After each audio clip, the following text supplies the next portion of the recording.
சொன்னது ஞாபகம் ம். இருக்குல்ல? ம். அகிலாண்டேஸ்வரி இருக்கிற வார்டுக்கு கொஞ்சம் தள்ளி நின்னு நீங்க 2 பேரும் சண்டை போட்டு பிரச்சனை பண்ணணும். சரிம்மா. சரி. உங்க சத்தத்தை கேட்டு எல்லாரும் என்னவோ ஏதோன்னு கூட்டம் கூடுவாங்க. ம். அகிலா ரூம்ல இருந்து எல்லாரும் வெளியில வருவாங்க.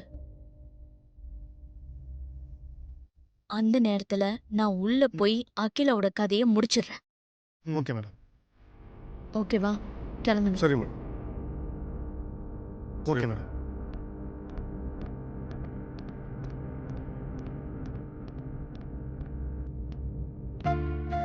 சார் உங்களை டாக்டர் உள்ள வர சொன்னாரு. நீங்க போய் தண்ணி எடுத்துட்டு வாங்க. பா நான் போயிட்டு வந்துடுறேன். நானும் வரேன். சரி வாங்க. சிஸ்டர் பெட்ஷீட் சேஞ்ச் பண்ண சார். Okay madam.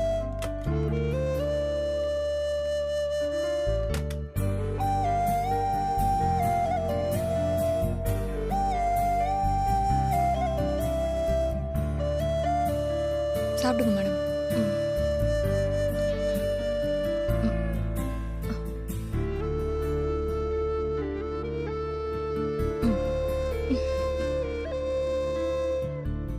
இந்த மாத்திரை போட்டா நல்லா தூக்கம் வரும். அவங்க கொஞ்ச நேரம் நல்லா தூங்கட்டும். யாரும் டிஸ்டர்ப் பண்ணாதீங்க.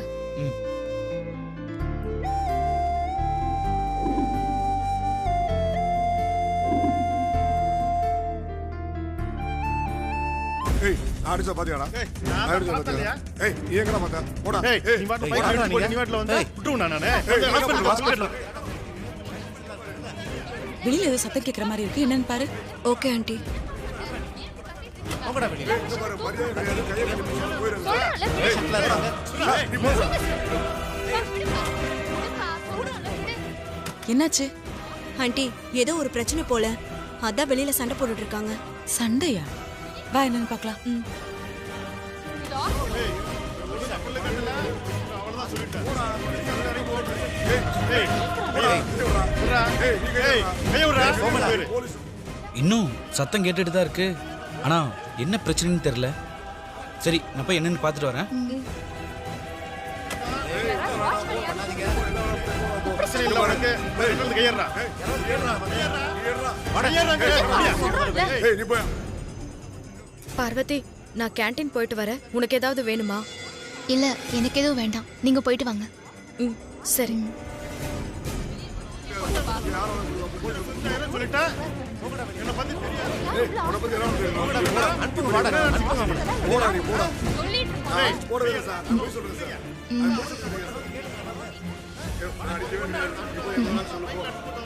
என்ன எல்லாரும் இப்படி சத்தம் போட்டுட்டு இருக்காங்க? அம்மா தூக்கத்தை கெடுத்துருவாங்க போல இருக்கே.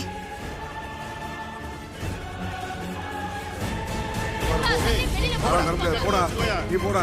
நீ போய் கட்டறா. ஏய் போடா நீ போய் கட்டறா. வாடா. போடா. ஏய் வாடா. போடா.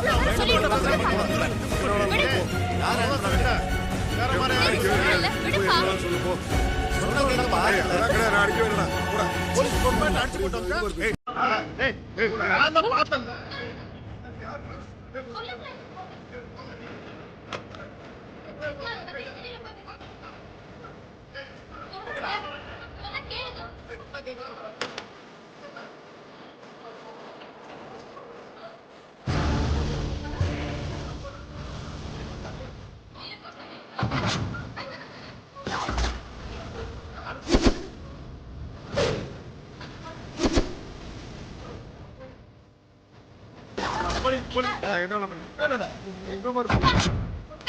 ஏத்துட்டு போங்க சார். நான் தான் பின்னாடி வந்தேனே. ஒரு பேர் இருக்கீங்களா? வெளியில போய் சண்டை போடுங்கப்பா.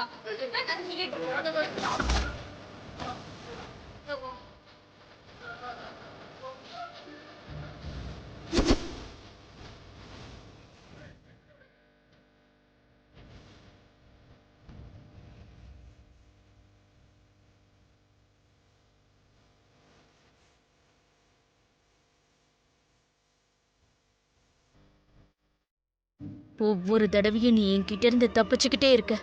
இந்த தடவை உன்னை தப்பிக்க விட மாட்டேன்.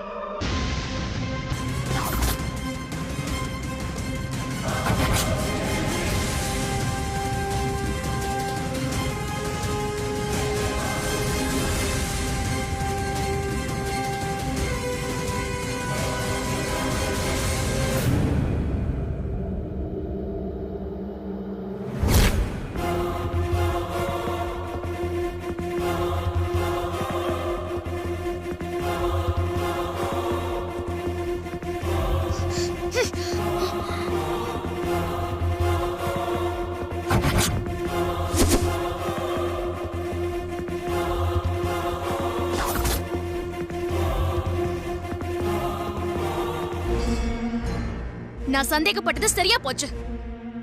எல்லாரையும் திசை திருப்பி விட்டு அம்மாவை கொலை பண்ண பாக்குறியா? அது நான் இருக்கிற வரைக்கும் நடக்காது. ஏய்,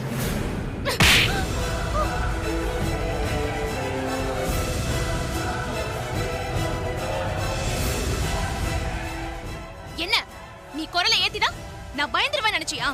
கடவுளுக்கும் என் மனசாட்சிக்கும் மட்டும்தான் நான் பயப்படுவேன். உன்ன மாதிரி தூங்கிட்டு இருக்கிறவங்கள கொல்லணும்னு நினைக்கிற கோழைங்களுக்குலாம் நான் பயப்பட மாட்டேன். நீ ஒரு பொண்ணுங்கிறதுனால்தான் அம்மாவும் பெரியயாவும் நீ செஞ்ச தப்பெல்லாம் மன்னிச்சு இத்தனை நாள் உன்னை உயிரோட விட்டு வச்சிருக்காங்க. இப்போ நான் உனக்கு உயிர் பிச்சு தரேன். ஒழுங்கு மரியாதை இங்க இருந்து ஓடி போயிடு. இல்ல இன்னைக்குதான் உனக்கு கடைசி நாள். உன் தங்கச்சி மித்ரா உன்னை போனமாதான் இன்னைக்கு கொண்டு போவா.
பார்வதி, என்னாச்சு? ஏன் நல்லா இருக்க? அப்படியெல்லாம் ஒன்றும் இல்லை. நான் எப்பவும் போலதான் இருக்கேன். இல்லையே, உன் மனசுல எதையோ நினைச்சு கவலைப்பட்டு இருக்க. அது உன் முகத்துல நல்லாவே தெரியுது. அம்மாவை தான் ஆபத்துல இருந்து காப்பாத்தியாச்சுல, அப்படியே இன்னும் கவலைப்பட்டுட்டே இருக்க? இல்ல, என் மனசுல எந்த கவலையும் இல்லை. அப்படியா? எங்க அது என் கண்ணை பார்த்து சொல்லு.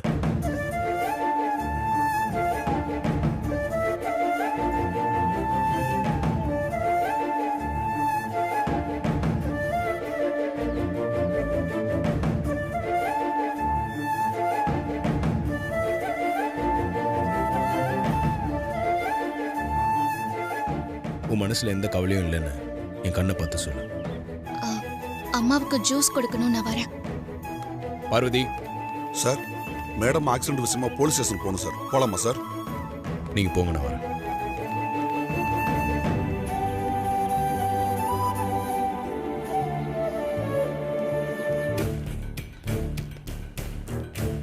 சார் வணக்கம் சார். Hello sir. வாங்க மிஸ்டர் ஆதி, உட்காருங்க. உங்க என்கொயரியில ஆக்சிடென்ட் பத்தி எதனா டீடைல்ஸ் கிடைச்சதா? ஒரு சிசிடிவி ஃபுட்டேஜ் கிடைச்சிருக்கு மிஸ்டர் ஆதி. அதுல ஒரு லாரி வேகமா மேடமுடைய கார்ல மோத வருது. அப்ப மேடம் திடீர்னு காரை ரோட்ல இருந்து திருப்பி மரத்து மேல மோதி இருக்காங்க. என்ன சார் சொல்றீங்க? விஷுவல பாருங்க மிஸ்டர் ஆதி. பாருங்க.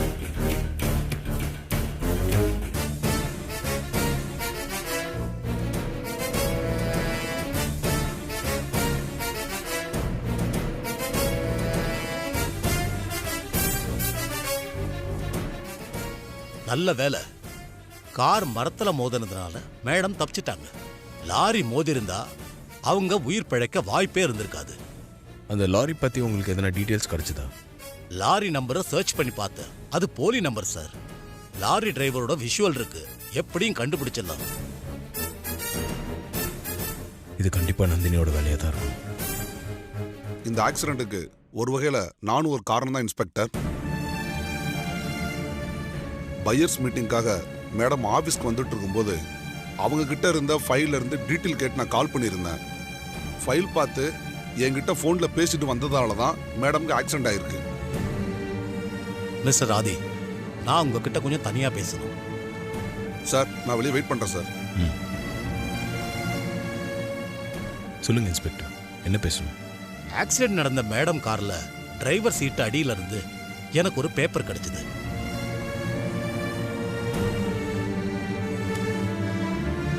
இந்தாங்க சார்.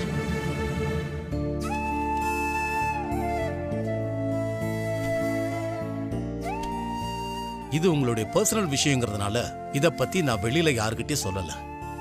உங்களுக்கும் பார்வதிக்கும் கல்யாணம் ஆயிடுச்சா சார்? சாரி சார், இதை பத்தி இதுக்கு மேல எதுவும் கேட்காதீங்க. நேரம் வரும்போது நானே சொல்றேன். Okay sir. தேங்க்யூ சார், நான் கிளம்புறேன். ஓகே மிஸ்டர் ஆதி. இந்த சர்டிஃபிகேட் விஷயத்த கான்ஃபிடென்ஷியலாக வச்சிருந்ததுக்கு ரொம்ப தேங்க்ஸ். இன்னும் கொஞ்சம் நாளைக்கு அதை அப்படியே மெயின்டைன் பண்ணுங்க. கண்டிப்பா சார். Thank you sir.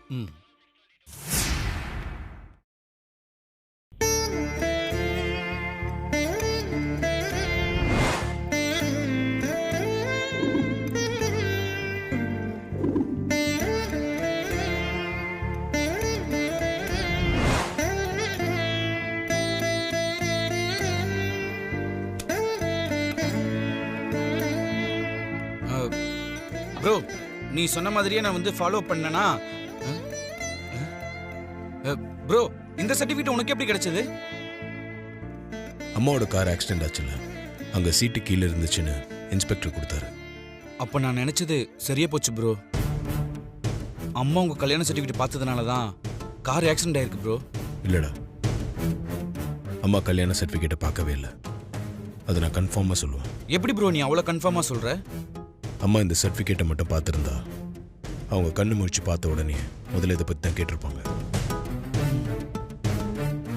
அதே மாதிரி பார்வதி கிட்டையும் இவ்வளோ பாசமாக நடந்திருக்க மாட்டாங்க. Correct bro. அம்மா ஃபோன் பேசிட்டே டிரைவ் பண்ணியிருக்காங்க. அப்போ தான் ஆக்சிடென்ட் ஆயிருக்கு. அம்மா டிரைவ் பண்ணும்போது சீட் பெல்ட் போடாமல் இருந்திருக்காங்க. அப்படி சீட் பெல்ட் போட்டு இருந்தா ஏர் பேக் ஓப்பன் ஆயிருக்கும், தலையில் அடிபடாமல் இருந்திருக்கும். ஆமாம் ப்ரோ. சரி, நந்தினி பற்றி விசாரிக்க சொன்னனே, விசாரிச்சியா? விசாரிச்சிட்டேன் ப்ரோ. அம்மாவுக்கு ஆக்சிடென்ட் நடந்த அன்னைக்கு அம்மாவால் அவமானப்பட்ட 4 பேருக்கு நந்தினி பார்ட்டி கொடுத்துருக்குறா ப்ரோ. நந்தினி பார்ட்டி கொடுத்த அந்த 4 பேர் யாரு? அம்மா எம்பி ஆனதுக்காக பார்ட்டி அரேஞ்ச் பண்றதா சொல்லி உனக்கு அன்னைக்கு ரிசப்ஷன் நடக்கிற மாதிரி ஒரு ஃபங்க்ஷன் ஏற்பாடு பண்ணல ப்ரோ. அந்த ஃபங்க்ஷன்ல கலந்துக்கிட்டு அம்மா கிட்ட காலேஜ் கட்டுறதுக்காக இடம் கேட்டு அறை வாங்கிட்டு போனானுங்களே 4 கல்வி தந்தைங்க, அவங்கள ஞாபகம் இருக்கா ப்ரோ? ஞாபகம் இருக்கு. அந்த 4 கல்வி தந்தைகளுக்கு தான் நந்தினி பார்ட்டி கொடுத்து கொண்டாடி இருக்கிறா. எனக்கு என்னமோ அம்மா ஆக்சிடென்ட் நடந்ததுல 99% நந்தினிக்கு பங்கு இருக்குன்னு நான் நினைக்கிறேன் ப்ரோ. அவளை சும்மா விடக்கூடாது ப்ரோ. அடிக்கிற அடியில இனி அம்மா இருக்கிற பக்கம் அவ தலை வச்சு கூட படுக்க கூடாது. டேய், டென்ஷன் ஆகாத. நந்தினி வேற மாதிரி தான் டீல் பண்ணும். அதை நான் பார்த்துக்கிறேன். சரி ப்ரோ, அப்ப நான் கிளம்புறேன்.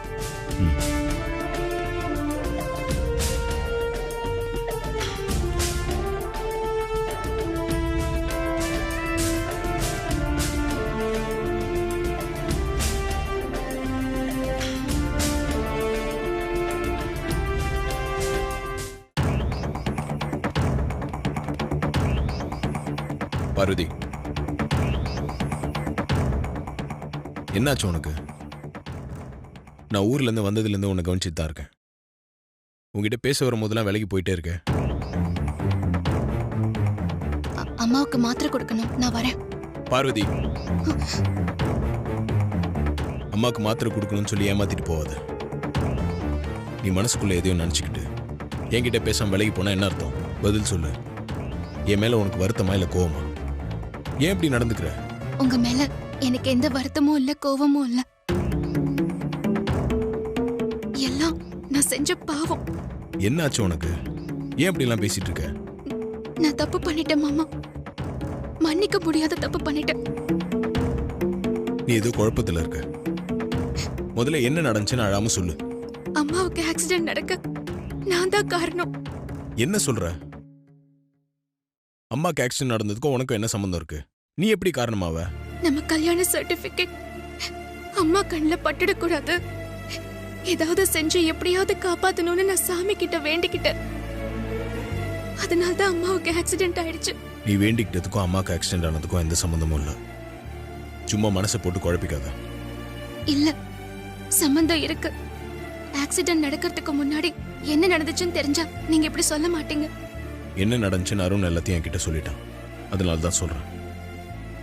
நீ வேண்டிக்கிட்டதுக்கும் அம்மாக்கு ஆக்சிடென்ட் ஆனதுக்கும் எந்த சம்பந்தமும் இல்லை.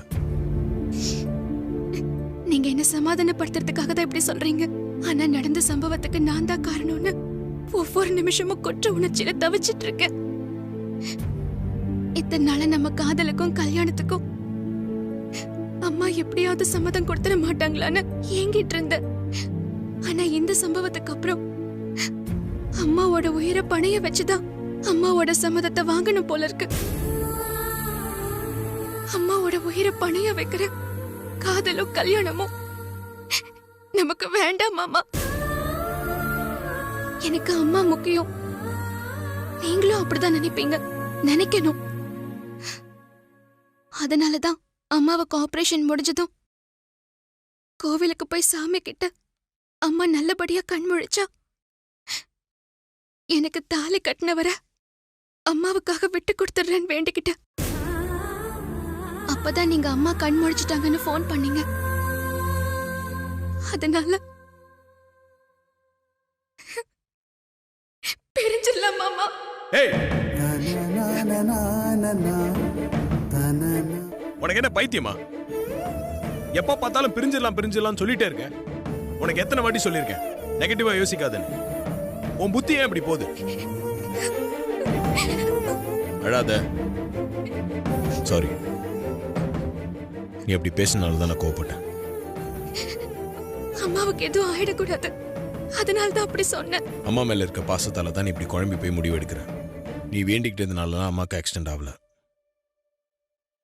நந்தினி தான் அம்மாவுக்குள்ள பிளான் பண்ணியிருக்கா. நந்தினி ஆளுங்களோட லாரி அம்மா காரை இடிக்க பார்க்கும்போது அப்போ மேனேஜர் ஃபோன் பண்ணி ஏதோ ஃபைல் பற்றி கேட்டிருக்காரு. அம்மா அந்த ஃபைல் எடுக்க ட்ரை பண்ணும்போது அது கை தவறி காருக்குள்ளே விழுந்திருக்கு. அதை அவங்க குனிஞ்சு கீழேருந்து எடுக்கும்போது பேலன்ஸ் மிஸ் ஆகி மரத்தில் போய் மோதிருக்காங்க. உண்மைதான் சொல்றீங்களா மாமா? நான் உன்னை சமாதானப்படுத்துறதுக்காகலாம் இதை சொல்லல. ஆக்சிடென்ட் விஷயமா இன்ஸ்பெக்டர் போய் பார்த்துட்டு வந்து தான் சொல்கிறேன். அந்த நேரத்தில் நம்ம கல்யாண சர்டிஃபிகேட் மட்டும் அந்த ஃபைல்லேருந்து விழாமல் இருந்திருந்தா அம்மாவுக்கு கண்டிப்பாக விபரீதமாக எதுனா நடந்திருக்கும். அம்மாவுக்கு அப்படி ஒரு நிலைமை வராமல் காப்பாற்றினது அந்த சர்டிஃபிகேட் தான். அதாவது நம்மளோட காதலும் கல்யாணம் தான். இது எதையும் புரிஞ்சுக்காம நீ பிரிஞ்சிடலான்னு சொல்ற. நீங்க சொன்ன மாதிரி நான் குழப்பத்துல அப்படி ஒரு முடிவு எடுத்துட்டேன். என்ன மன்னிச்சிருங்க மாமா.